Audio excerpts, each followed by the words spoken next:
ಈಗ ಸಂವಿಧಾನದಲ್ಲಿ ಬಹಳ ಸ್ಪಷ್ಟವಾಗಿ ಹೇಳ್ಕೊಂಡಿದ್ದೀವಿ. ಅಂಬೇಡ್ಕರ್ ಅವರೇ ಹೇಳಿದ್ದಾರೆ, ನಮ್ಮ ಸಮಾಜದಲ್ಲಿ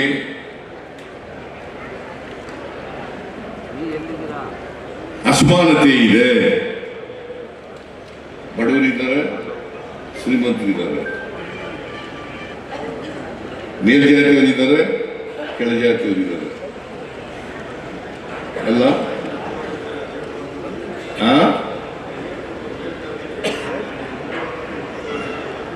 ಇಲ್ಲ, ನೀನು ಹೇಳ್ದಾಗ ನಾವು ಹೇಳಕ್ಕಾಗಲ್ಲ. ವಸ್ತು ಜಾತಿ ಅನ್ನೋದು ವಾಸ್ತವ.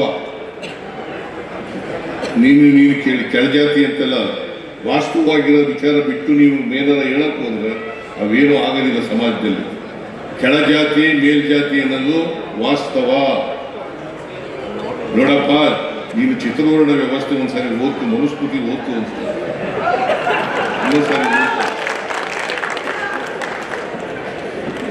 ಕೆಳಜಾತಿ ಆಯ್ತು, ನೀನು ಒಪ್ಕೊಳ್ಳದೆ ಅಂದ್ರೆ ಬಿಟ್ಬಿಡು. ನೀನು ಭಾಷಣ ಮಾಡುವಾಗ ಹೇಳು, ನಾನು ನನ್ನ ಸ್ವಾತಂತ್ರ್ಯ ಕೆಳಜಾತಿ ಮೇಲ್ಜಾತಿ ಅಂತ ಹೇಳ್ತಕ್ಕಂಥ ನನ್ನ ಸ್ವಾತಂತ್ರ್ಯಕ್ಕೆ ಧಕ್ಕೆ ತರ್ತಕ್ಕಂಥ ಕೆಲಸವನ್ನು ದಯಮಾಡಿ ಮಾಡಬಾರದು. ಚತುರ್ವರ್ಣ ವ್ಯವಸ್ಥೆಯಲ್ಲಿ ಈಗ 4 ವರ್ಣಗಳಿದ್ದಾವೆ. ಅದು ಇಲ್ಲ ಅಲ್ಗಡಿಯಕ್ಕಾಗತ್ತಾ? ಅದು ಮುಂದುವರಿಸಬಾರಲ್ಲ, ಬದಲಾವಣೆ ಆಗ್ಬೇಕು. ಹೆಂಗೆ ಬದಲಾವಣೆ ಆಗತ್ತೆ? ಹೆಂಗ್ ಬದಲಾವಣೆ ಆಗ್ಬೇಕು? ಬದಲಾವಣೆ ಆಗ್ಬೇಕಾದ್ರೆ ಎಲ್ರಿಗೂ ಆರ್ಥಿಕವಾಗಿ ಸಾಮಾಜಿಕವಾಗಿ ಶಕ್ತಿ ಬಂದಾಗ ಮಾತ್ರ ಬದಲಾವಣೆ ಆಗಲಿಕ್ಕೆ ಸಾಧ್ಯ.